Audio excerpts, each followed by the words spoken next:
Welcome. In this video, I'll show you how to download all photos and videos from Google Photos in one click. Alright, if you find this video helpful, please leave a like and subscribe to the channel for more such tutorials. Now this one will work on PC or even mobile. Alright, so just go ahead and open up your favorite browser. Again, it could be on your phone or your computer. Now in here, just type in accounts.google.com. Once done, just hit on enter and wait for it to load.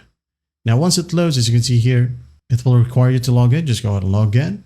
Now go ahead over to the left panel and click on data and privacy. Click on it and wait for it to load.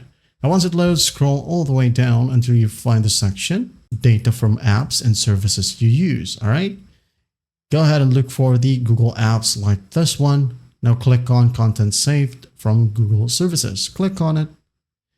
Now wait for it to load once more. Now once it loads, go ahead and scroll down and find Google Photos right here. And as you can see, we have the download button. Just click on it.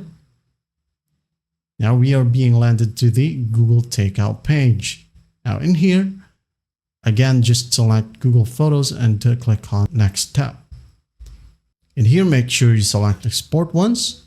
And the file type right here could be zip or TGS. Just use zip as it is universal.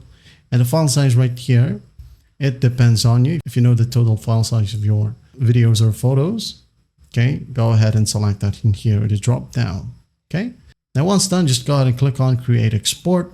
Now it says here this process can take a long time, possibly hours or days to complete. You will receive an email when your export is done. So just basically wait for an email. Now, once you receive your email, you should receive the same exact one, okay? Your Google data is ready to download. There will be multiple downloads right here if you have enormous amount of data on your Google Photos. Now, just go ahead and click on download, all right? Make sure to log in. And another one, click on download. And once done, you're good to go. Well, I hope this video helps and I'll see you in the next one.